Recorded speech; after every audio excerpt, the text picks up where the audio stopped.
हरे कृष्ण। आप सब लोगों का स्वागत है हमारे साप्ताहिक श्रीमद् भगवद गीता सत्संग कार्यक्रम में।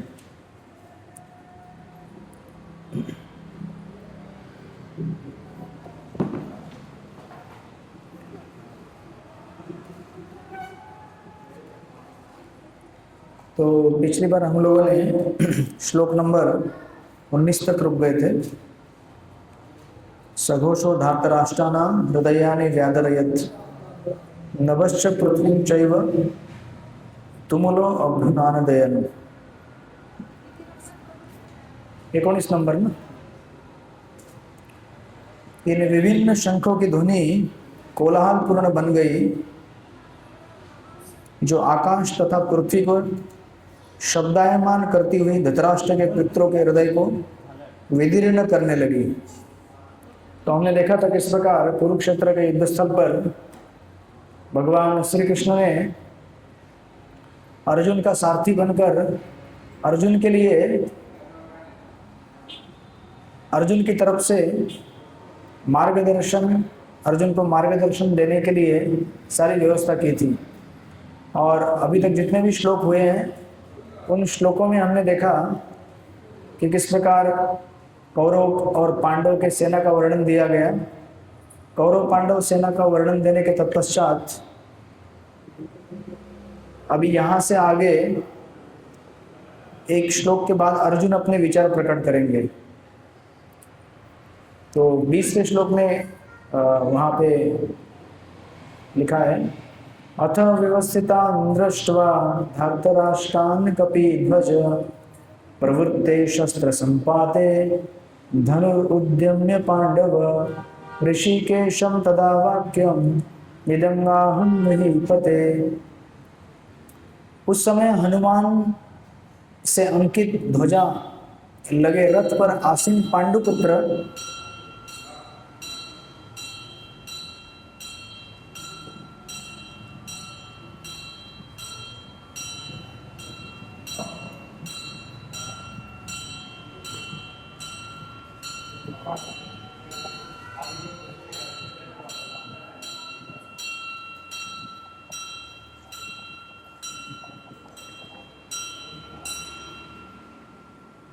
उस समय हनुमान से अंकित ध्वजा लगे रथ पर आसीन पांडुपुत्र अर्जुन अपना धनुष उठाकर तीर चलाने के लिए उद्यत हुआ। हे राजन, धृतराष्ट्र के पुत्र को व्यूह में खड़ा देखकर अर्जुन ने श्री कृष्ण से वचन कहे।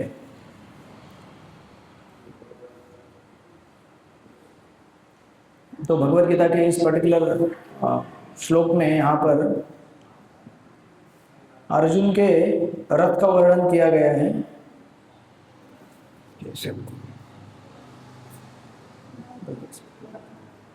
अर्जुन के रथ पर जो ध्वजा लगी हुई है उसके ऊपर, उस ध्वजा में हनुमान जी का चिन्ह है। और ये हनुमान का चिन्ह उन्हें कैसे मिला था, उसमें उसकी कथा महाभारत में आती है। जब भगवान श्री कृष्ण किसी भी प्रकार के अपने भक्तों के लिए योजना बनाते हैं, भक्तों की रक्षा करने हेतु, तो भगवान हर तरह से संभव मदद करते हैं। तो उसका एक उदाहरण यहाँ पर है। जब भीमसेन हिमालय पर्वत की तरफ जब एक बार यात्रा कर रहे थे, जब वनवास के समय में सारे पांडव, और उस समय द्रौपदी एक बार भीमसेन को कहती है कि हिमालय के ऊपरी भाग में जो कमल के फूल खिले थे वो लेके आइए करके एक बार अनुरोध करती है। तो भीमसेन उस कमल के फूल को लाने के लिए हिमालय के ऊंचे पर्वतों की तरफ बढ़ते हैं। तो आपने वो बचपन में कथा सुनी होगी। उनको रास्ते में हनुमान जी मिलते हैं एक वानर के रूप में, और वो अपना पूंछ लंबा करके बैठे रहते हैं। और जब भीमसेन वहाँ पे आते हैं तो भीम जी कहते हैं कि ये पूंछ यहाँ से निकालो, मुझे यहाँ से आगे बढ़ना है। तो हनुमान जी उस समय एक वानर के रूप में कहते हैं कि मैं तो बहुत बूढ़ा हो गया हूँ, मैं इस अपनी पूंछ को उठा नहीं सकता, एक काम करो आप ही उठा दो इसको। तो उस समय भीमसेन उस पूंछ को उठाने के लिए कोशिश करते हैं। भीमसेन का बल बहुत था, लेकिन उस पूंछ को हिला नहीं पाते वो, बहुत प्रयास करने के बाद भी। तब वो समझ जाते हैं कि ये कोई साधारण वानर नहीं है। उस समय हनुमान जी अपना दर्शन देते हैं और हनुमान जी कहते हैं कि कुरुक्षेत्र का युद्ध जब होगा तो उस समय मैं अर्जुन के रथ पर ध्वजा में विराजमान हो जाऊंगा। और क्योंकि महाभारत का जो पूरा श्रेय है युद्ध लड़ने का अर्जुन के पास है, इसलिए उस समय हनुमान जी लड़ाई नहीं करेंगे। जैसे रामायण में पूरी लड़ाई करने का श्रेय हनुमान जी को है, तो हर किसी का अपना सेवा करने का टाइम होता है। एक पर्टिकुलर टाइम में सेवा का सारा भार और क्रेडिट आपको मिलेगा, लेकिन दूसरे समय आपका नहीं है। उस समय आपको शांति से रहना है। उसमें आप केवल स्पेक्टेटर बन के रहिए और दूर से देखकर आनंद लीजिए। तो कई बार जीवन में ऐसे अनेक अनेक सेवाएं हमको मिलेंगी। किसी सेवाओं में आपको ज़्यादा मौका मिलेगा, किसी सेवा में आपको शांति से बैठ के जो भी सेवाएं हो रही है उनको देखना, यही आपका सेवा उस समय होता है। जैसे समुद्र मंथन में जब गरुड़ जी, भगवान विष्णु गरुड़ जी के ऊपर आसीन होकर आते हैं मंथन लीला में, तो वहाँ पे जो मथनी बना है मंदार पर्वत, उसको मतने के लिए वासुकी नाग को रस्सी के रूप में इस्तेमाल किया जाता है। तो वासुकी नाग सर्प है और गरुड़ जी जो सर्पों को खाते हैं, उनको अलाउड है खाने के लिए। हरे कृष्ण, हमको अलाउड नहीं है। तो भगवान विष्णु उनको कहते हैं कि आप अभी यहाँ से जाइए। तो गरुड़ जी ये नहीं बोलते कि अरे इतना बड़ा समुद्र मंथन का लीला होने वाला है और आप मुझे यहाँ से जाने के लिए कह रहे हैं, क्योंकि अगर वहाँ पे गरुड़ जी रहेंगे तो वासुकी नाग डरेगा, क्योंकि नेचुरल उसका आहार है सर्प गरुड़ का। इसके लिए गरुड़ जी को वहाँ से जाने के लिए बोल दिया जाता है और गरुड़ जी खुशी खुशी वहाँ से चले जाते हैं। तो हर किसी के सेवा का अपना अपना समय होता है। हर सेवा अगर हम हर बार करें तो बाकी लोगों को मौका नहीं मिलेगा। और हम लोग हमेशा जो हमें अच्छा लगे वही करें, तो फिर बाकी लोगों को उनको जो अच्छा लगता है वो करने का मौका नहीं मिलेगा। राइट? तो इस तरह से हनुमान जी कहते हैं भीमसेन को कि मैं आपके अर्जुन के रथ के ऊपर विराजमान हो जाऊंगा और मैं मदद करूंगा आपको युद्ध करने के लिए। और आप देखेंगे कुरुक्षेत्र के युद्ध में एक्चुअली हनुमान जी जब उनके ऊपर विराजमान थे तो दुर्योधन कई बार कहता था कि ये बहुत जोर जोर से आवाज कहाँ से आती है। तो हनुमान जी प्रत्यक्ष युद्ध नहीं कर रहे थे, लेकिन हनुमान जी क्या करते थे, जोर जोर से गर्जना करते थे। उस गर्जना को सुनकर जितने भी कौरव थे डर जाते थे। तो हनुमान जी ने ये इतना कार्य किया। और दुर्योधन बार बार बोलता था कि यहाँ पे ऐसा लगता है कि झंडे के ऊपर जो बंदर बैठा है वो एकदम जीवंत है और वो जोर से गर्जना कर रहा है। तो एक्चुअली ये हनुमान जी बैठे थे वहाँ पे, और हनुमान जी वहाँ से पांडवों को प्रोत्साहन दे रहे थे कि आप लोग लड़ो और इस युद्ध में आपकी विजय होगी। जिस प्रकार सीता को किडनैप किया था रावण ने और भगवान राम उससे लड़ाई कर रहे थे और उनके साथ हनुमान जी थे, तो राम की विजय हुई थी। उसी प्रकार हनुमान जी कहना चाहते हैं कि इस समय यहाँ पर स्वयं भगवान राम कृष्ण के रूप में उपस्थित है और मैं हनुमान यहाँ पे हूँ। तो जहाँ पे हनुमान जी हैं, जहाँ पे राम है, वहाँ उनकी विजय होना निश्चित है। तो इस प्रकार ये कुछ विजय के लक्षण दिए गए हैं। और जब इस प्रकार ये पूरा सेटिंग हुआ और कौरवों के हृदय पूरी तरह से विदीर्ण हो गए थे, जो श्लोक नंबर 19 में हमने देखा, हृदयानि व्यादरयत्, सब कुछ एकदम परफेक्टली सेट किया गया है। और प्रभुपाद तात्पर्य में लिखते हैं, युद्ध प्रारंभ होने ही वाला था। उपर्युक्त कथन से ज्ञात है कि पांडवों की सेना की अप्रत्याशित व्यवस्था से धृतराष्ट्र के पुत्र बहुत कुछ निरुत्साहित थे, क्योंकि युद्ध भूमि में पांडवों का निर्देशन भगवान कृष्ण के आदेशानुसार हो रहा था। अर्जुन की ध्वजा पर हनुमान का चिन्ह भी विजय का सूचक है, क्योंकि हनुमान ने राम तथा रावण युद्ध में राम की सहायता की थी, जिसमें राम विजयी हुए थे। इस समय अर्जुन की सहायता के लिए उनके रथ पर राम तथा हनुमान दोनों उपस्थित थे। तो राम कृष्ण के रूप में और हनुमान जी उस झंडे के ऊपर विराजमान थे। राइट। तो प्रभुपाद जी वहां पे लिखते हैं,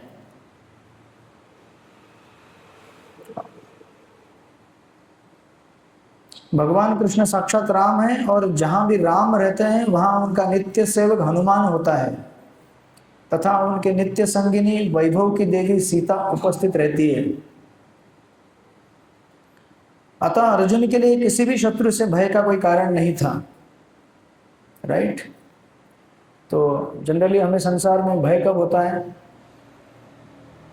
कुछ लोग ऐसे होते हैं जो तथाकथित निर्भयता दिखाते हैं। भय तो रहता है संसार में हमेशा, लेकिन नशे में अगर चूर रहेंगे तो भय किसी बात का लगता नहीं, और हमें समझ में नहीं आता कि संसार में कितना भय है। जैसे कोई व्यक्ति अगर शराब पिया है, उसको किसी चीज़ का भय लगता है क्या? कुछ नहीं भय लगता उसको, रास्ते के बाजू में सो जाता है। कोई गाड़ी आ जाए उसको ठोक दे, गटर में गिर जाए, लोग कुछ बोलेंगे, कोई उसके जेब से पैसा निकाल के लेके जाएगा, कुछ फर्क नहीं पड़ता उसको। तो इस संसार में डर को भगाने के लिए लोग, या फिर डर को छुपाने के लिए अनेक अनेक रास्ते अपनाते हैं। तो कोई नशा करके, कोई शराब पी के, कोई अपने आप को किसी चीज़ में व्यस्त कर देता है ताकि भूल सके कि भय है संसार में। राइट। लेकिन एक्चुअली निर्भयता हमें, वास्तविक निर्भयता जब ज्ञान मिलेगा तब मिलती है। वास्तविक ज्ञान क्या है कि जहाँ भगवान रहेंगे वहाँ पे किसी भय का सवाल ही नहीं है। वस्तुतः हम जो व्यक्ति हैं, आत्मा, उसको किसी प्रकार का भय होना ही नहीं चाहिए, क्योंकि आत्मा सदा सर्वदा अमर है, सनातन है, उसको कोई मृत्यु नहीं होता है। इस समय हमको मृत्यु हो रहा है क्योंकि हमने उस मृत्यु को, यानी कि शरीर जिसको मृत्यु होता है उसको अपना लिया है, और उसके साथ हम लोग अपने आप को आइडेंटिफाई करते हैं। जिस चीज़ के साथ अपनी पहचान करोगे उस चीज़ का गुण अपने आप के ऊपर ले लोगे। जैसे गाड़ी में चलते हैं लोग, तो गाड़ी को अगर ठोकर लग गया तो लोग चिल्लाते हैं, उनको दुख होता है। चोट किसको लगा है? गाड़ी को लगा है, आपको थोड़ी लगा है। तो फिर आपको दुख क्यों होता है? हाँ जी, हाँ हाँ, बेसिकली आसक्ति। पैसा लगे या ना लगे, कुछ कुछ चीज़ें ऐसी हैं जिनको पैसा नहीं लगा है, लेकिन फिर भी आसक्ति रहेगी तो क्या होता है? और आसक्ति किस लिए? क्योंकि उस वस्तु से हमको इंद्रिय तृप्ति मिल रही है। तो जीव का स्वभाव क्या है? आनंदमयो भैसात, आनंद प्राप्त करना चाहता है वो। इस समय संसार में वो आनंद भौतिक वस्तु से प्राप्त करना चाहता है, और भौतिक वस्तुओं को अपने पास उसने इकट्ठा करके रखा है। अब उन चीज़ों से उसको अगर इंद्रिय तृप्ति मिल रही है तो वो डरता है हमेशा कि ये चीज़ कहीं मुझसे दूर चली ना जाए। तो हमारे डर का प्रमुख कारण क्या है? ऐसी चीज़ें जिनसे हमें इंद्रिय तृप्ति मिल रही है वो कभी भी हमसे गायब हो सकती है, चाहे वह शरीर हो, चाहे हमारे आसपास जो हमने चीज़ें इकट्ठा करके रखी है वो हो, चाहे कोई लोग हो। सारी की सारी चीज़ें एक क्षण भर में समाप्त हो सकती है, नष्ट हो सकती है, और इसकी वजह से सदा सर्वदा इस जगत में भय बना रहता है। लेकिन अगर हम यह जाने कि आखिर सब कुछ वस्तुओं के मालिक भगवान हैं और वो जैसे चाहेंगे वैसे होगा, आखिर वो चाहते हैं वैसा ही होता है, हम कितना भी कोशिश करें। हमारे चाहने से चीज़ें होती नहीं है। अगर ऐसा होता तो फिर आप लोग यहाँ पे क्लास में नहीं आते। आज क्लास में आए हैं क्योंकि जैसा सोच रहे थे वैसा हुआ नहीं, तो अभी ढूंढने के लिए है कि ऐसा क्यों हो रहा है, ये आखिर हो क्यों रहा है, और इसका उत्तर क्या है। और उसका उत्तर है भगवान के नाम कीर्तन में, हरे कृष्णा कृष्ण कृष्ण हरे हरे, हरे राम राम राम हरे हरे। तो इसीलिए वास्तविक निर्भयता हमें तब मिलेगी जब हमें भगवान का संपर्क होगा। जिस प्रकार आप सड़क में अगर चल रहे हैं और आपको समझो अगर पीछे चोर गुंडे मवाली पड़ जाए, आपको डर लगेगा कि नहीं। लेकिन अगर आपने देखा कि उस तरह से पुलिस आ रही है तो फिर क्या होगा, आपका डर समाप्त। तो चोर गया नहीं है, चोर वहीं पे, लेकिन पुलिस को देखने की वजह से सारा डर समाप्त हो गया। उसी प्रकार संसार की समस्याएं, कष्ट वो ऐसे कैसे बने रहेंगे, क्योंकि जिस जगत में आप आए हैं वहां पे कष्ट होना ही है। कष्ट देने के लिए ही संसार बना हुआ है। परंतु ये सब होते हुए भी आपको किसी चीज का भय नहीं होगा, क्योंकि आप फिर देखेंगे भगवान की तरफ। तो समझो आपके सामने बहुत बड़ा कष्ट है, दुख है जीवन में, लेकिन बाजू में भगवान भी खड़े हैं, और आप अगर भगवान को देख सके तो फिर आपको किस बात का डर है। जिस प्रकार कोई व्यक्ति है, उसका एक जगह से धन लूट गया, लेकिन सामने देख रहा है कि उसका 3 गुना धन उसको मिल रहा है, तो क्यों टेंशन लेगा वो। तो उसी प्रकार संसार के जितने भी चीजें हैं वो भले जाएं, लेकिन बाजू में भगवान खड़े अगर आपको दिख सकते हैं तो हमें किसी प्रकार का भय नहीं होगा। जैसे संत तुकाराम महाराज देखते थे, जैसे प्रहलाद महाराज देखते थे। प्रहलाद महाराज को कितना कष्ट हो रहा था, लेकिन वास्तव में कोई कष्ट था नहीं, क्योंकि जहां भी उनको भगवान का दर्शन होता था वहां पे वो खुश हो जाते थे कि भगवान मेरे साथ है ना। अगर भगवान है तो फिर डरने की क्या बात है। और वास्तविक अगर आप देखेंगे झांक के अपने हृदय के अंदर, तो भगवान तो हमारे हृदय में बैठे हुए हैं, दूर नहीं है ज्यादा, हृदय के अंदर ही बैठे हैं। तो आप बोलेंगे फिर अंदर बैठे तो फिर दिखते क्यों नहीं है। नहीं दिखेंगे वो, अभी क्यों नहीं दिख रहे हैं, क्योंकि हम लोग उनकी तरफ देख ही नहीं रहे। आप बोलेंगे नहीं अभी देखने की कोशिश कर रहे हैं, तो फिर अभी भी क्यों नहीं दिख रहे। वो इसलिए जिस प्रकार किसी आईने के ऊपर धूल जम जाती है, घर में आईना है आप लोग, मेकअप तो करते होंगे ना आप लोग, नहीं करते। तो आईना अगर साफ नहीं है तो कैसे देख सकते हैं आईने में, आईने को साफ करना पड़ेगा ना। तो उसी को भगवान इस कलयुग में नाम संकीर्तन के माध्यम से साफ सफाई करने का प्रयास कर रहे हैं। चेतो दर्पणम मार्जनम, जो चित्त है हमारा वो मलिन हो गया अभी सांसारिक चीजों के वजह से, उसको जब साफ सफाई करेंगे तो हम देख सकते हैं कि अरे अभी भगवान दिख रहे हैं और मैं भी उसमें दिख रहा हूं। भगवान अकेले नहीं है, भगवान के साथ हम भी बैठे हैं।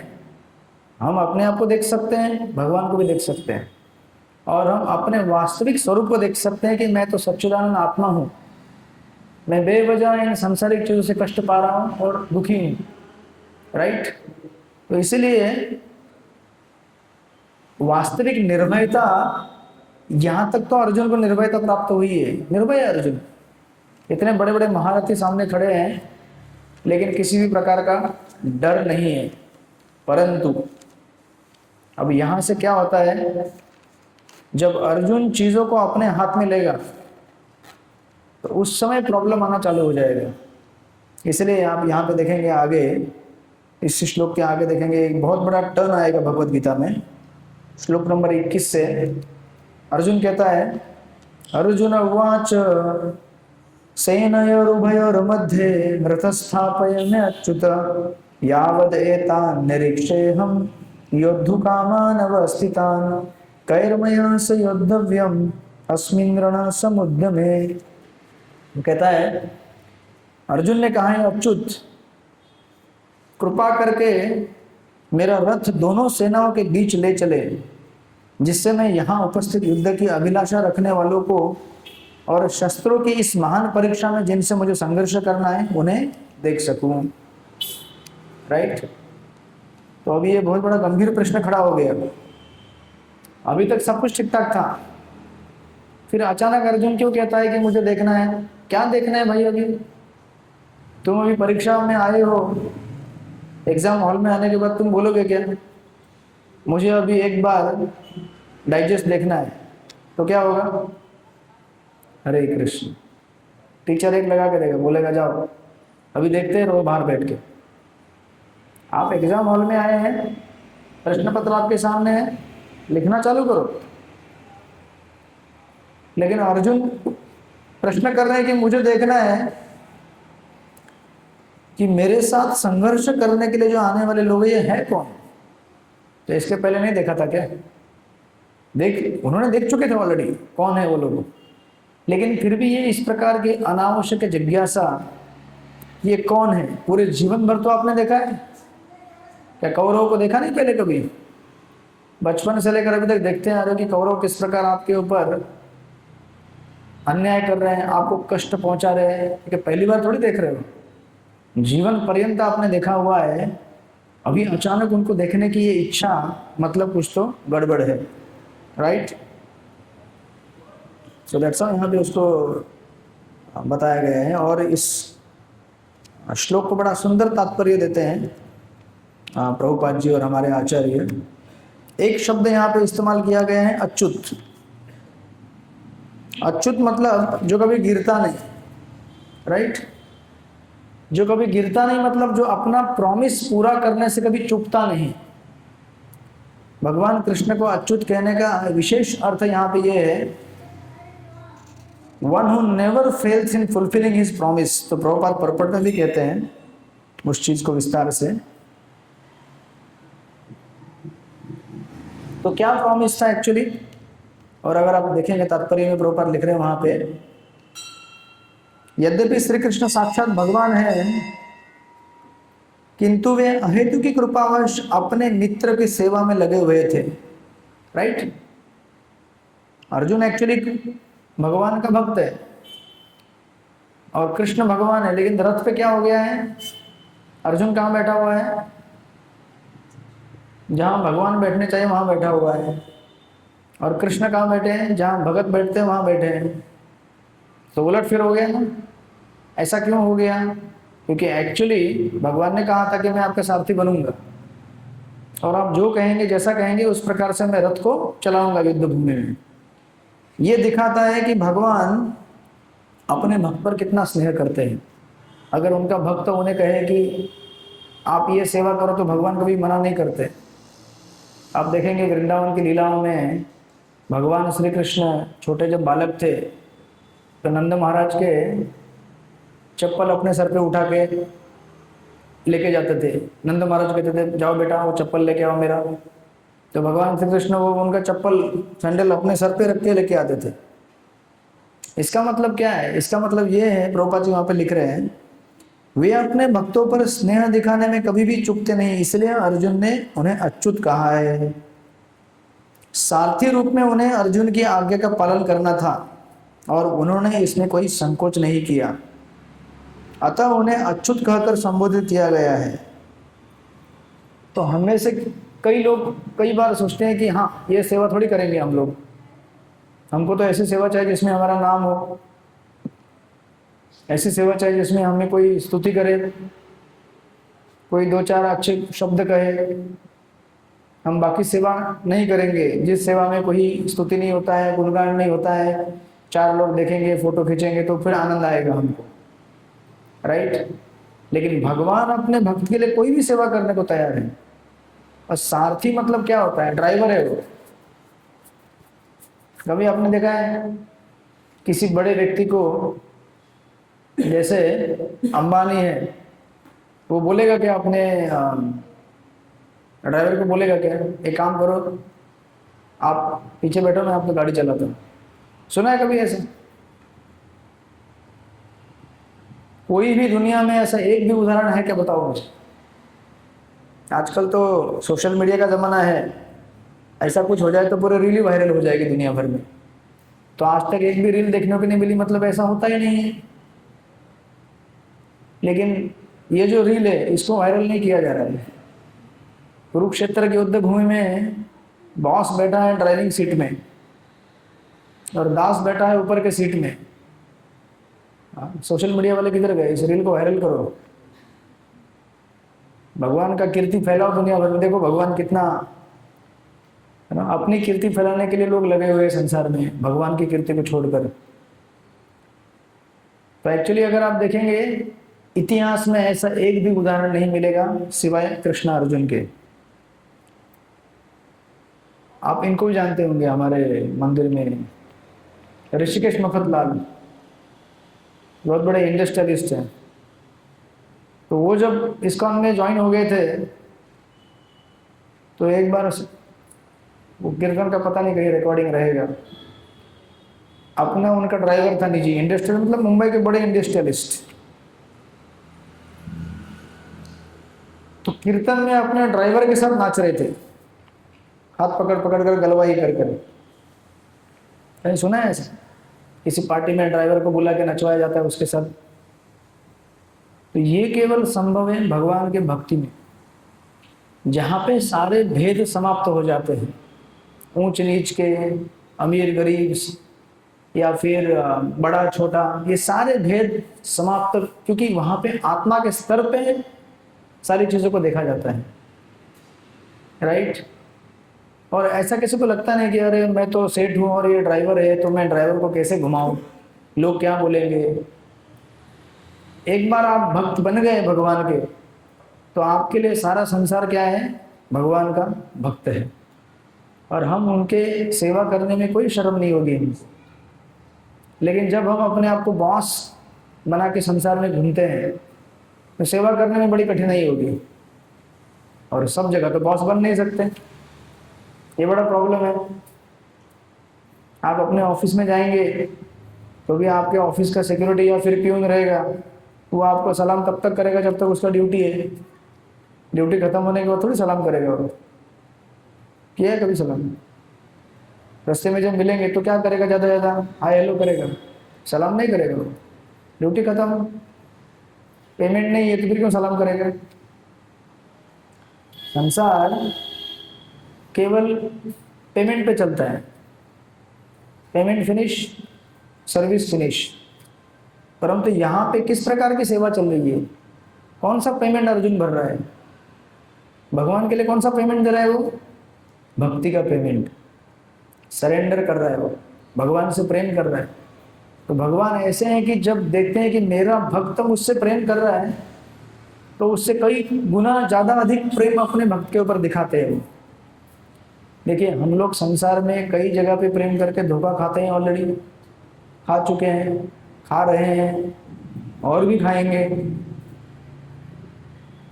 लेकिन ये प्रेम देखिए, यहाँ पे प्रेम करोगे तो धोखा नहीं मिलेगा आपको। एक ही जगह है जहाँ पे विश्वासघात नहीं होगा कभी। अच्छा, तो बाकी जगह पे विश्वासघात क्यों होगा? संसार में धोखा क्यों होता है? विश्वासघात क्यों होता है? क्यों होता है? झाले का कधी? बरं तर झालं। क्यों होता है? क्यों होता है विश्वासघात? तुम गला गला गला पकड़ रहे हैं? हाँ बोलो बोलो, पीछे पीछे। क्या? हाँ, जब तक जरूरत रहता तब तक तू मेरा और मैं तेरा, और जरूरत खत्म होने के बाद तू तेरा मैं मेरा। उसको हम लोग बचपन में कहते थे TTMM। स्कूल के बच्चे हम लोग जब किसी होटल में बैठते थे, ए भाई पहले से बोल के रखता हूँ TTMM, जो भी बिल आएगा तू तेरा मैं मेरा, बिल अकेला मैं नहीं भरेगा। बराबर है क्या? प्रथम अभी भी TTMM चलता है। कॉलेज के पार्टी में गए होगा ना कभी? तो सच बता। तो ये जीवन भर चलेगा, ये मत सोचना कि खाली स्कूल कॉलेज में था। शादी के बाद भी TTMM ही रहेगा, तू तेरा मैं मेरा। तू तेरा मतलब तू तेरा काम कर तभी मैं तेरा काम करूंगा। तू अगर मेरा काम नहीं करेगा मैं भी तेरा काम नहीं करूंगा। तो संसार ऐसे ही बना हुआ है। यहाँ पे निस्वार्थ भाव से सेवा कभी मिल ही नहीं सकती आप। निस्वार्थ भाव तभी संभव है जब हम अपने हृदय को शुद्ध बनाएं, नाम संकीर्तन करके, हरे कृष्ण कृष्ण कृष्ण हरे हरे, हरे राम राम राम हरे हरे। देखिए, जब तक भगवान का भजन नहीं होगा तब तक हृदय की शुद्धि नहीं होने वाली है। जब तक हृदय के अंदर से स्वार्थ की भावना नहीं जाएगी तब तक सच्चा प्रेम और मैत्री कैसे हो सकती है, राइट। तो महाभारत के प्रसंग में एक्चुअली, जब महाभारत के युद्ध भूमि में एक्चुअली जब युद्ध चल रहा था, तो कर्ण एक्चुअली रिक्वेस्ट करता है दुर्योधन को। कर्ण रिक्वेस्ट करता है कि शाल्य को मेरा सारथी बनाओ। ये आपने देखा होगा महाभारत के प्रसंग में। तो दुर्योधन जब ये सुनता है तो शॉक हो जाता है, क्या शाल्य को सारथी बनाओ? शाल्य कौन है? बहुत बड़ा योद्धा है। कोई भी योद्धा क्यों बनेगा सारथी? वो क्रिकेट के मैच में आप देखते होंगे कि वो आप देखते तो उससे रिलेट कर पाएंगे आप लोग। जो 12वां प्लेयर रहता ना, पानी देने वाला बॉटल, तो उसको कैसे हीन भावना से देखा जाता है, बेचारा पानी का बोतल लेके जा रहे हैं। जो 11 लोग मतलब 11 देवता बन जाते उस समय, डेमीगॉड। 12वां छी छी छी, पानी का बोतल लेके जा रहे हैं। उस पद को कौन स्वीकारेगा, राइट। तो जब कर्ण दुर्योधन को बोलता है कि शाल्य को बोलो कि मेरा सारथी बने, और उस समय दुर्योधन एक्चुअली समझाता है कि अरे ऐसे कैसे बनेगा, वो पागल हो गया क्या? शाल्य कौन है जानता है? इतना बड़ा योद्धा। ये ऐसा कहने का अर्थ हुआ जैसे आप अडानी को बोलेंगे कि तू अंबानी का ड्राइवर बन जा। क्यों बनेगा? या फिर आप बोलेंगे बिल गेट को बोलेंगे तुम एलन मस्क का ड्राइवर बन जा, क्यों बनेगा? संभावना है क्या कुछ? तो ये सेम सिचुएशन यहाँ पे जो खड़ा हो जाता है, जब दुर्योधन कहता है कि इतना क्यों तेरे को चाहिए ड्राइवर, बड़ा सारथी, तो कर्ण कहता है कि देखो, मुझे कोई ऐसा चाहिए जो कृष्ण को टक्कर दे सके। क्योंकि अर्जुन का सारथी कौन है? कृष्ण है। और कृष्ण की बराबरी कौन कर सकता है भाई युद्ध भूमि में? कृष्ण का क्या शक्ति है, जानता है कर्ण भी। वो कहता है कि मुझे कृष्ण के बराबरी तो नहीं कर सकता, लेकिन फिर भी कम से कम एक योद्धा तो मुझे दो। तो एक्चुअली जब दुर्योधन बोलता है कि ठीक है ट्राई करता हूँ, गारंटी कोई नहीं, ट्राई करता हूँ, तो दुर्योधन शाल्य के पास आता है, कहता है कि देखो मेरा एक रिक्वेस्ट है आपसे। बोले क्या रिक्वेस्ट है? कि आप कर्ण के सारथी बन जाओ। तो शाल्य आग बबूला हो जाता है, बोलता है क्या पगला गया है क्या, मेरे को ड्राइवर बनाएगा? जानता नहीं मैं कौन हूँ? अंबानी हूँ मैं। मेरे बेटे की शादी में मैंने कितना खर्च किया था? 5,000 करोड़। तेरे जैसे ड्राइवर ऐसे घूमते मेरे आसपास, चिल्लर। ऐसे बोलेंगे नहीं वो। बताने का तात्पर्य ये है कि शाल्य इतना गुस्सा हो जाता है, बोलता है कि इतना इंसल्ट। तो शाल्य कहता देखो भाई, अगर मैंने ठीक से युद्ध नहीं किया है तो बोलो, मैं युद्ध से पीछे हट सकता हूं अगर मैंने ठीक से युद्ध नहीं किया, या फिर मैं बड़े भीषण तरह से युद्ध कर सकता हूं, लेकिन मुझे आप अगर ये कहेंगे कि तुम ड्राइवर बन जाओ, ये मुझे कदापि एक्सेप्टेबल नहीं है, संभव नहीं है, ये नहीं बन सकता मैं। और ड्राइवर भी किसका? कर्ण कौन था? सूत पुत्र। भाई तुम ड्राइवर बना रहे हो, चलो मान लिया कि ड्राइवर बन भी गया, मैं बनूंगा तो नहीं, लेकिन मान भी लिया, लेकिन ड्राइवर तो भी किसका? सूत पुत्र का। वो क्षत्रिय भी नहीं है। मतलब सोचिए, भगवान कृष्ण जो पोजीशन लिए थे वो पोजीशन क्या था? ऐसी पोजीशन कोई नहीं ले सकता था। इतना विनम्र भाव और विनम्र पोजीशन कोई नहीं ले सकता। इसीलिए आप देखिए, भगवान से ज्यादा नम्र कोई हो ही नहीं सकता। हम लोग कितना भी नम्रता डेवलप करें, लेकिन हमारा नम्रता मतलब पार्ट ऑफ द मतलब छोटा सा एकदम माइन्यूट अंश है भगवान की नम्रता का। हमें कभी कभी लगता है मैं बहुत नम्र भक्त हूँ,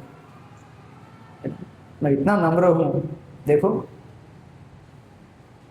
लेकिन भगवान को देखो, उनके नम्रता की कोई बराबरी कर सकता है कि इतना बड़ा युद्ध जो हिस्ट्री में लिखा जाएगा, भगवान को भूत भविष्य सब कुछ मालूम है। आज पूरे भारतवर्ष में किस चीज का नाम लिया जाता है? 2 युद्धों का, रामायण और महाभारत। और दोनों युद्धों में हीरो कौन है?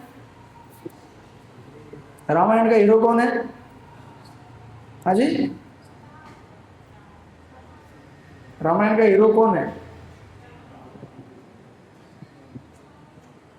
अरे आप लोग दक्षिण मुखी मारुति मंदिर में हैं।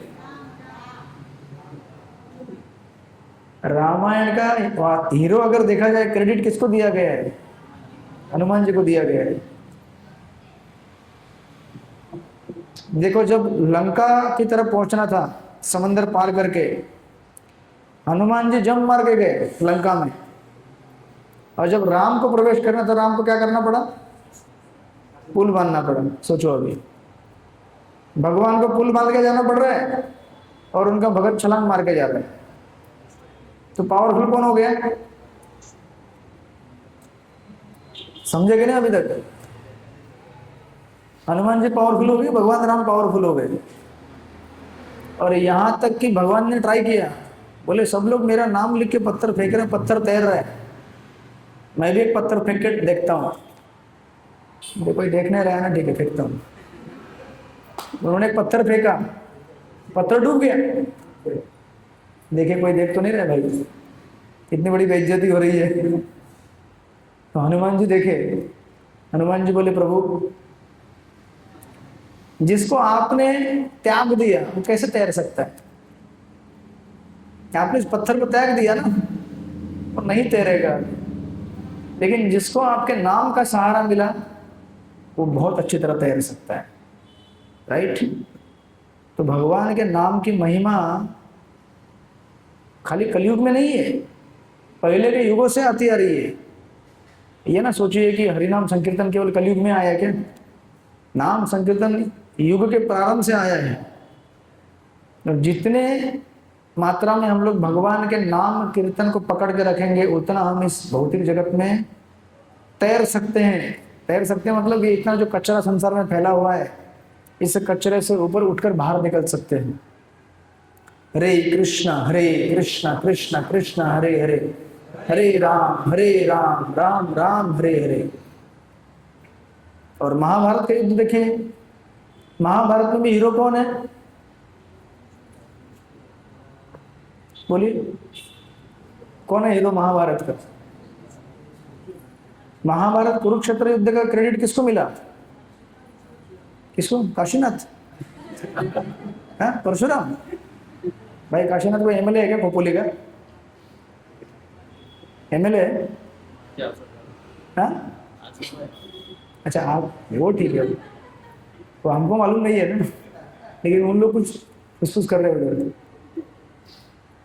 महाभारत कुरुक्षेत्र का युद्ध लड़ने का पूरा क्रेडिट मिला है अर्जुन को। हर मोर्चे पे अर्जुन सामने खड़ा है। राइट? सो जरा सोचो भगवान क्या क्रेडिट दे रहे हैं। ये छोड़ दीजिए, संसार के जितने भी कितने सारी चीजें हुई हैं, उन सब हर चीज में जहां जहां आध्यात्मिक क्रांतियां हुई है, आध्यात्मिक संस्थाएं खुली है, हर जगह पे भगवान क्या करते हैं? मंदिर में एक जगह बैठे हुए हैं, और फोटो कौन खींच रहा है? उनका भगत। कोई मिनिस्टर आता है तो फोटो किसके साथ खींची जाती है? टेम्पल प्रेसिडेंट खींचता है ना फोटो, तो शान से एकदम, अरे मोदी जी आए इधर। भगवान के साथ फोटो खींचता है कोई? क्रेडिट किसको है? पूरा भगवान के भक्त को। हालांकि काम पूरा कौन कर रहा है? भगवान कर रहे हैं, लेकिन क्रेडिट किसको मिलता है? भक्त को। तो फिर प्रभुपाद जी कई जगह पे कहते हैं कि आप फिर क्रेडिट क्यों नहीं लेना चाहते? जब फ्री में क्रेडिट मिल रहा है तो लो ना, और जहां लेना चाहिए वहां नहीं ले रहे हो। लेकिन हम लोग क्रेडिट कौन सा लेना चाहते हैं? चोर बनने का, मवाली बनने का, गुंडा बनने का, हाँ? लोगों को कष्ट पहुंचाने का, ये सब क्रेडिट लेना चाहते हैं। अरे क्रेडिट लेना है तो लोग किस प्रकार पूरे जगत में भगवान के नाम कीर्तन की महिमा फैलाई जा रही है, पूरे जगत में किस प्रकार लोगों को उनके गलत आदतों से छुड़ाकर उनको अच्छा इंसान बनाया जा रहा है, ये क्रेडिट लेना चाहिए हमको, राइट। तो जब शाल्य को बोला गया तो शाल्य बोला कि मैं नहीं कर सकता ये सब, पगला मैं हो क्या, मैं नहीं बनूंगा। अगर तुमको लगता है कि मैंने ठीक से युद्ध नहीं कर रहा हूं, मैं निकल जाऊंगा युद्ध भूमि से। ये इस प्रकार का इंसल्ट मुझे कदापि सहनीय नहीं है, राइट। तो दुर्योधन भी बड़ा डिप्लोमेट था, एक्सपर्ट पॉलिटिशियन था। दुर्योधन ने क्या किया, बोला अरे शाल्य कैसी बात करते हो यार, तुम जानते हो इस पूरे युद्ध भूमि में कुरुक्षेत्र के सबसे बड़ा योद्धा कौन है। तो दुर्योधन कहने लगा सबसे बड़ा योद्धा है केशव। केशव मतलब कौन, कृष्ण। बोला सबसे बड़ा योद्धा केशव है। ये बात दुर्योधन को ही मालूम थी, लेकिन मालूम होने के बाद भी ये गति है उसकी। इसलिए भागवतम में कहा जाता है पश्यन् अपि च पश्यति, देखता है फिर भी नहीं देख पाता है। संसार की सबसे आश्चर्यजनक चीज क्या होती है, युधिष्ठिर महाराज को पूछा गया था यक्ष प्रश्न में, जब उनकी यक्ष से मुलाकात हुई थी। बोला दुनिया का सबसे आश्चर्यजनक चीज क्या है। उन्होंने कहा संसार का सबसे आश्चर्यजनक चीज है सब लोग मर रहे हैं, लेकिन जो देखता है उसको लगता है मैं नहीं मरेगा। यहाँ पे जितने लोग, किसको लगता है मैं मरने वाला हूँ, किसी को लग रहा है, लगता है कि हम मरने वाला है करके, नहीं लग रहा है ना। अगर लगता मरने वाले हैं तो इतना बड़ा बैंड बाजा लेके क्यों घूमते, चुपचाप भजन कर लेते। नहीं, वास्तविक जिसको संकेत होता है कि मैं मरने वाला हूं वो ऐसा नहीं रहेगा। जिसको मालूम होता है कि मैं मरने वाला हूं वो भगवान का भजन करेगा तीव्रता से, लोगों से झूठ नहीं बोलेगा, लोगों को कष्ट नहीं पहुंचाएगा। आज हम क्यों इतना सारा लोगों को कष्ट पहुंचाते हैं, झूठ बोलते हैं, गलत काम करते हैं, क्यों ऐसा होता है? क्योंकि हमको लगता है कि मैं सदा सर्वकाल जीऊंगा, मरूंगा ही नहीं, इस तरह से भोग लेते रहूंगा संसार में। आश्चर्यजनक चीज है कि नहीं। हमारे सामने कितने लोग दिवंगत हो गए, मर गए, रोज मर रहे हैं, हमको लगता है मैं नहीं मरेगा। और अगर ये स्वीकार भी कर लिया कि चलो भाई मरते हैं लोग, मैं भी मरूंगा, लेकिन मैं इतने जल्दी नहीं मरूंगा, मैं सबसे लास्ट में मरेगा, सबके मरने के बाद मरेगा। ऐसा कुछ गारंटी है क्या कि सबके मरने के बाद ही मरोगे? अरे चाहे पहले मरो लास्ट में मरो, एक तो सत्य है कि मरने वाले हो, और दूसरी बात ये भी अटल सत्य है कि कोई किसी मिनट का गारंटी नहीं है। अगर ये देखना है तो रात को गाड़ी चलाना। होपफुली मैं जब करजत से आता हूँ वो रिक्शा में बैठकर, वो ट्रक में बैठकर, कभी कभी इससे गाड़ी चलाते हो लोग, ऐसे उधर से गाड़ी आ रही है सीधा चले जाते हैं। तो मैं क्या करता हूँ, आँख बंद कर लेते हूँ, अभी मरना है चलो मर जाते हैं हरे कृष्णा बोलते हुए। कोई गारंटी है क्या किसी चीज का? तो ये कहता है कि देखो सबसे बड़ा योद्धा कौन है, केशव। और केशव क्या कर रहा है, रथ चला रहा है। इसको कहते हैं ब्रेन वॉश करना। शाल्य का ब्रेन वॉश कर देते। देख शाल्य इतना बड़ा योद्धा क्या कर रहा है, वो रथ चला रहे। ये कृष्ण केवल रथ नहीं चला रहे थे, कृष्ण बाद में जब जरूरत पड़ेगा शस्त्र भी उठाएंगे। एक्चुअली कैसा रहता है, युद्ध नीति जब करते हैं आप, युद्ध जब चलता है, युद्ध में सबसे इंपॉर्टेंट होती है रणनीति। आपकी ताकत से आप जीत नहीं सकते। अगर आप छत्रपति शिवाजी महाराज के जितने भी युद्ध देखेंगे, एक ही योद्धा थे जिनको कभी कोई हरा नहीं सका। उनका निधन हुआ तो भी बीमारी से निधन हुआ, किसी शत्रु के हाथ में आके मरे नहीं कभी। कहने का अर्थ ये है कि रणनीति, वो क्या कहते हैं मराठी में, शक्ति पेक्षा युक्ति श्रेष्ठ। दिमाग दिया है भगवान ने तो इस्तेमाल करना चाहिए। खाली जोश में आके युद्ध नहीं लड़े जाते, स्ट्रेटेजी बनाना पड़ता है। जब हमको 16 माला करनी है तो जोश में आके नहीं, तो अब मैं 16 माला करूंगा, आज नहीं, आज मैं 64 माला करूंगा। और 4 दिन बाद फुस, पूछेंगे तो बोले माला कर रहा हूँ ना, 4 हो रहा है। जोश से युद्ध नहीं लड़ा जाता, रणनीति चाहिए, स्ट्रेटेजी चाहिए। तो भगवान पीछे बैठ के क्या कर रहे थे, अर्जुन को स्ट्रेटेजी दे रहे थे, तुम ऐसे करो, ऐसे नहीं करो। और जहाँ जहाँ अर्जुन बेवजह ज़्यादा उत्साहित होता था, उसको बोलते थे उत्साह कम करो तुम्हारा। कई मौके में अर्जुन अपना बेवजह ज़्यादा उत्साह दिखाता है, मैं अभी या तो मैं आज उनको मार दूंगा या मैं मर जाऊंगा। भगवान बोलते हैं चुप बैठ, तेरे अंदर ज़्यादा एक्साइटमेंट है। एक्साइटमेंट कंट्रोल करके रखना भी बड़ा इंपॉर्टेंट चीज़ होता है। तो शाल्य कहता है कि मैं तो नहीं बनूंगा, लेकिन दुर्योधन बोलता है अरे सबसे बड़ा योद्धा है, और तुम जब कर्ण का सारथी बनेगा तुमको भी मौका मिलेगा केशव के बराबरी के पोस्ट प्राप्त करने का। देख रहे, उधर केशव, इधर तुम, कृष्ण सबसे बड़ा योद्धा, और इधर शाल्य, मतलब क्या हो गया, बराबर हो गए। देखो तुम किसकी बराबरी में आ गए, कृष्ण के बराबर में। शाल्य बोलते हैं पॉइंट तो है, बन जाता हूँ, बन जाता है, सारथी बनने को रेडी हो जाता है, राइट। तो इसीलिए यहाँ पे आप देखिए, ये सब कहने का पॉइंट ये था कि इतना लोएस्ट पोजीशन लेने के लिए कोई तैयार नहीं रहता है। शाल्य को भी इतना बताना पड़ा, समझाना पड़ा, बाद में जाके कैसे तो रेडी हो गया वो। लेकिन कृष्ण कब रेडी हो गए सारथी बनने के लिए? एक्चुअली अर्जुन ने बोला भी नहीं था कि मैं सारथी बनूं करके, भगवान ने खुद कह दिया कि मैं तुम्हारा सारथी बनूंगा। मतलब इतनी लोएस्ट पोजीशन किस लिए लेना है?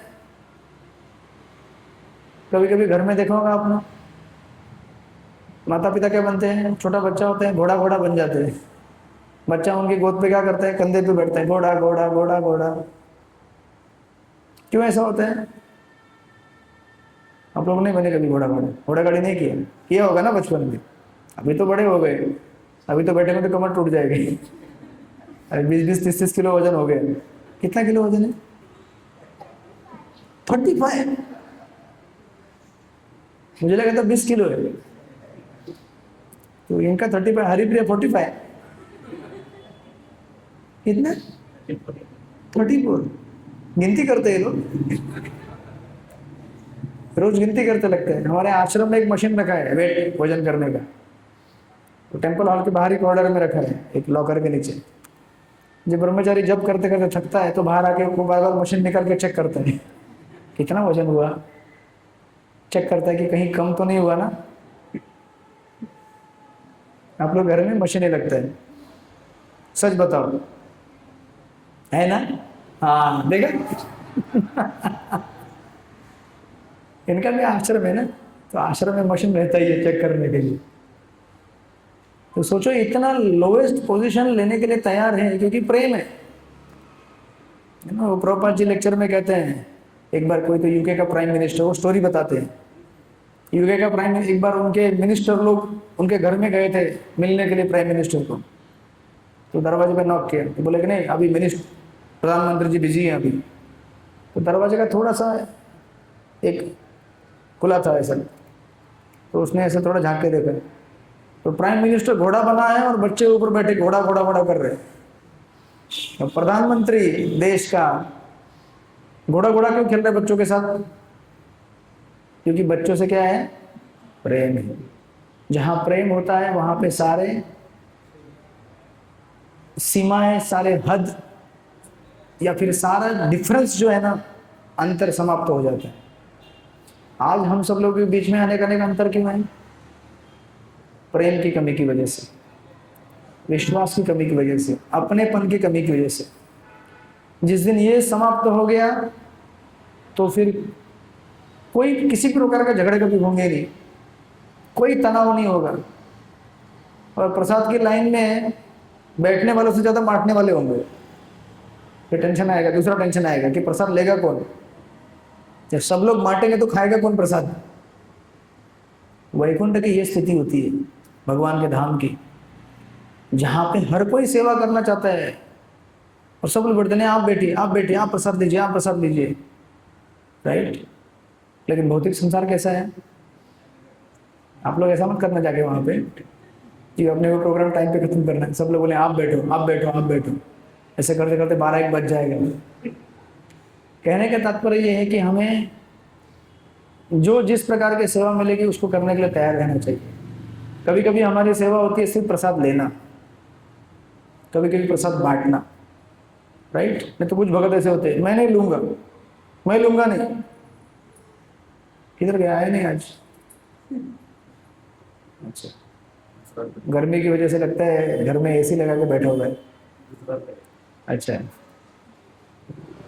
तो हमें जो सेवा मिलेगी उसे लेना चाहिए। कभी प्रसाद लेने की सेवा मिलेगी, कभी बांटने की मिलेगी। जब बांटने की मिलती तो बोलता नहीं अभी मैं लूंगा, और जब लेने की मिलता नहीं अभी बांटूंगा मैं। तो ऐसे कैसे काम चलेगा यार? ये भी एक चीज है, हमको सीखनी पड़ेगी, राइट। तो इस तरह से भगवान क्या करते हैं, यहाँ पे कहा गया है, यद्यपि उन्होंने अपने भक्त का सारथी पद स्वीकार किया था, किंतु इससे उनकी परम स्थिति अक्षुण्ण बनी रही।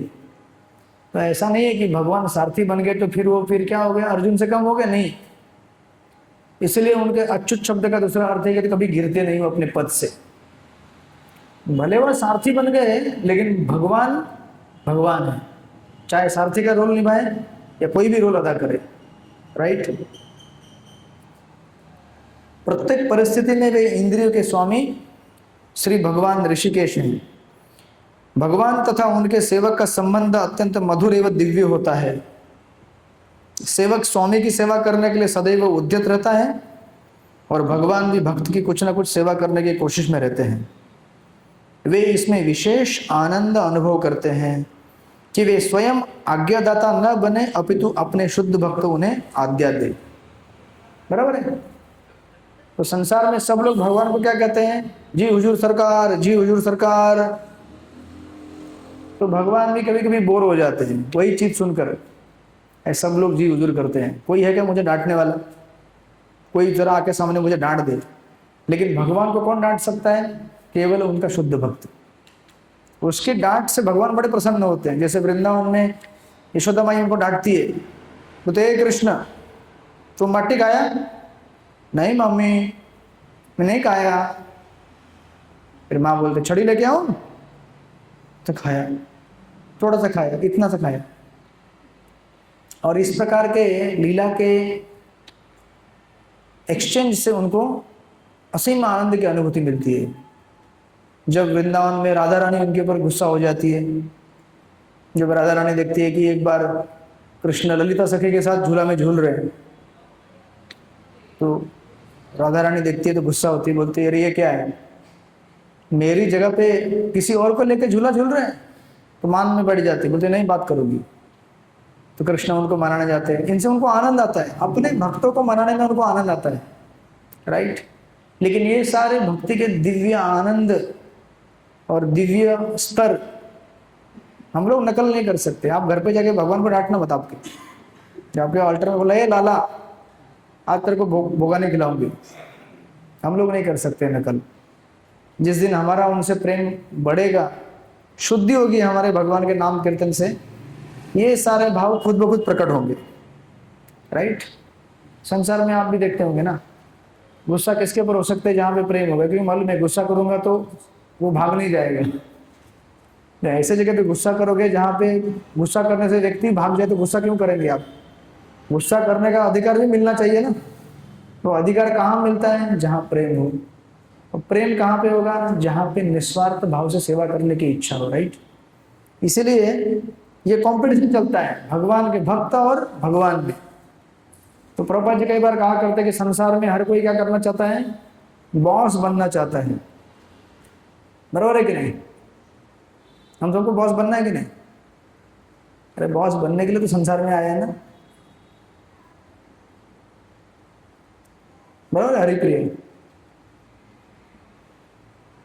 सबको क्या बनना है? देखो फटाका भी फूट गया, बोला सही बात है, सबको बॉस बनना है, बॉस। लेकिन हमारी आइडेंटिटी क्या है? दासानुदास। लेकिन वही हम बनना नहीं चाहते, और इसकी वजह से हमारे जीवन में क्लेश है, कष्ट है। अगर हम सर्वेंट बने, सेवक बने, तो कोई दिक्कत नहीं हमारे लिए, क्योंकि सारी दिक्कतें किसको होती है? बॉस। क्योंकि बॉस मतलब डिमांड, ऐसा होना चाहिए, ये मिलना चाहिए, या फिर इतना रकम, इतना। लेकिन दास बने को तो क्या डिमांड है? दास की एक ही डिमांड रहती है, और सेवा। जैसे रामायण में लक्ष्मण का एक ही डिमांड था, सेवा कम पड़ रही मेरे को। अभी इसको क्या सेवा कम पड़ रही भाई? 14 साल तक सोया नहीं, रात भर, रात भर सिक्योरिटी गार्ड, दिन भर सेवा, फिर भी सोचता था कि मेरे को सेवा कम पड़ रही है। राइट। और ऐसे अवस्था में हम सदा सर्वदा प्रसन्न रह सकते हैं। लेकिन प्रॉब्लम क्या है? हमारे हृदय की शुद्धि नहीं हुई इस समय, और शुद्धि ना होने की वजह से हर कोई बॉस बनना चाहता है। लेकिन दास बनने में जो आनंद है, वो आनंद कहीं नहीं मिलेगा संसार में। राइट। भगवान भी खुद दास बनना चाहते हैं, तो हमें क्या प्रॉब्लम है भाई? जब ये भगवद गीता देखोगे तो यहाँ पे देखते रहना हमेशा, कृष्ण क्या बने हैं? सेवक बने अपने भक्त के। जब भगवान अपने भक्तों की सेवा करते हैं, तो हमें क्या प्रॉब्लम होना चाहिए भक्तों की सेवा करने के लिए? भगवान उस पद को प्राप्त करना चाहते हैं जिस पद को हमने ठुकरा के यहाँ पे आए हैं, और वो हमारे क्लेश का कारण है। इसलिए प्रभुपाद जी लिखते हैं, चूंकि वे स्वामी हैं, अतः सभी लोग उनके आज्ञा पालक हैं, और उनके ऊपर उनको आज्ञा देने वाला कोई नहीं है। किंतु जब वे देखते हैं कि उनका शुद्ध भक्त आज्ञा दे रहा है, तो उन्हें दिव्य आनंद मिलता है, यद्यपि वे समस्त परिस्थितियों में अच्युत रहने वाले हैं। राइट। इस तरह से इस श्लोक का आशय है। और अर्जुन ये देखने के पहले, राइट, अर्जुन ने तो कहा कि मेरा रथ लगा दो यहाँ पे। राइट। और भगवान रथ को खड़ा भी कर देंगे वहां पे। और इसके आगे भगवद गीता के सबसे इंपॉर्टेंट जो 5-6 श्लोक है आगे के, जो पूरे गीता का टर्निंग पॉइंट कहा जाता है, वो स्टार्ट होगा कि किस तरह से अर्जुन टोटली भ्रमित हो जाएगा, कंफ्यूज हो जाएगा, वो समझ नहीं पाएगा कि क्या हो रहा है मेरे साथ। और ये सब किसकी इच्छा से होगा? भगवान की इच्छा से होगा। इतना अच्छा व्यक्ति जिसके साथ भगवान खड़े हैं युद्ध भूमि में, अब भगवान खड़े तो किस बात का डर है क्या किसी? लेकिन फिर भी डर क्यों पैदा हो गया? तो 2 एंगल से इसको देख सकते हैं। एक बद्ध जीव के एंगल से कि वो भगवान को, जिस समय हम भगवान को भूल जाते हैं, हम भ्रमित हो गए संसार में। राइट। जिस प्रकार भगवान हमारे हृदय के अंदर बैठेंगे ना परमात्मा रूप में, जब हम उनको भूलना चालू करें तो हमारा भ्रमित होना संसार में निश्चित है। लेकिन जब हम उनकी तरफ मुड़ते हैं, उनकी तरफ देखते हैं, तो हमारा भ्रम समाप्त होता है। राइट। वो बोल रहे हैं सही है, सही है, सही है। उसके हृदय में परमात्मा बैठे हैं ना। राइट। तो यहाँ से जो आने वाले श्लोक रहेंगे, ये उस चीज़ को इंडिकेट करेंगे। और भगवान अपनी इस स्थिति को यहाँ पे बता रहे हैं। प्रभुपाद जी कह रहे हैं कि दास बनने में जो आनंद है, बॉस बनने में कभी नहीं मिलेगा। इसलिए हम सबको सदा सर्वदा वैष्णव का दास बनना चाहिए। स्पेशली भगवान का सेवक बनने से अच्छा है भगवान के भक्तों का सेवक बने। क्यों? ऐसा क्यों? हाजी, भगवान खुश हो जाते हैं। क्यों खुश होते हैं भगवान? लेकिन ऐसा क्यों? क्या उनकी सेवा करके भगवान खुश नहीं होंगे?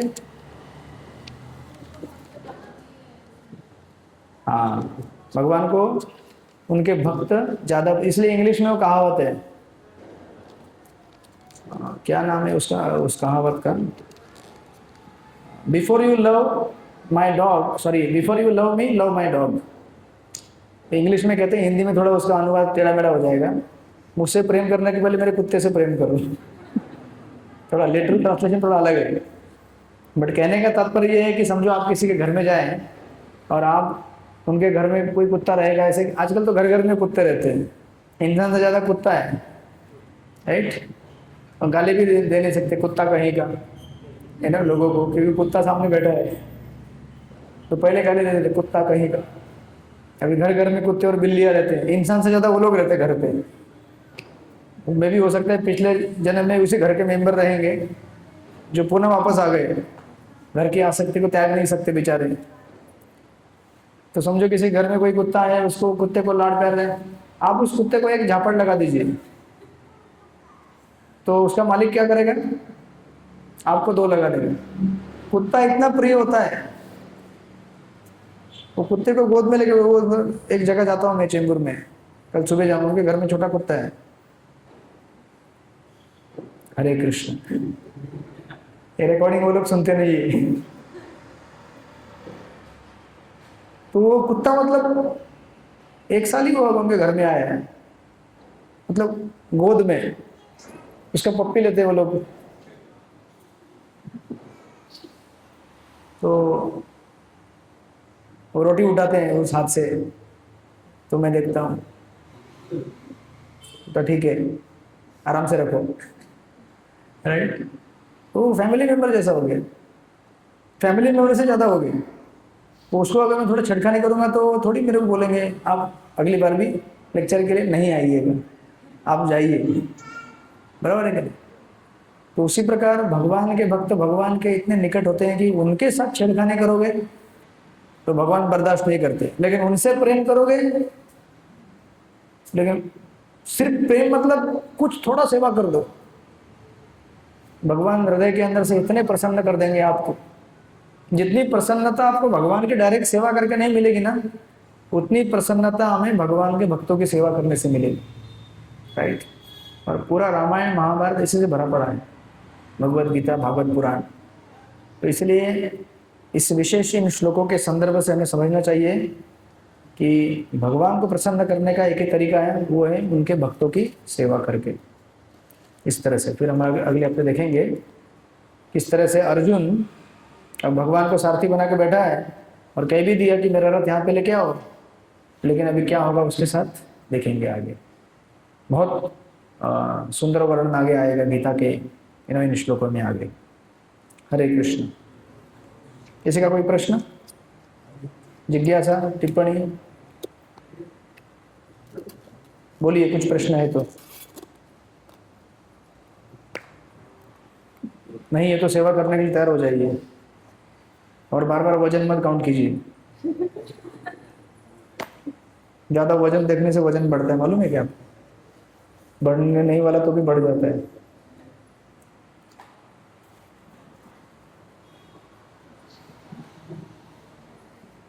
ठीक है, तो अभी हम लोग नाम संकीर्तन करेंगे, भगवान का नाम जाप करेंगे और भगवान का आशीर्वाद लेंगे, अपने हृदय को शुद्ध करेंगे। शांत चित्त से एकदम शुद्ध भाव से भगवान का कीर्तन कीजिए।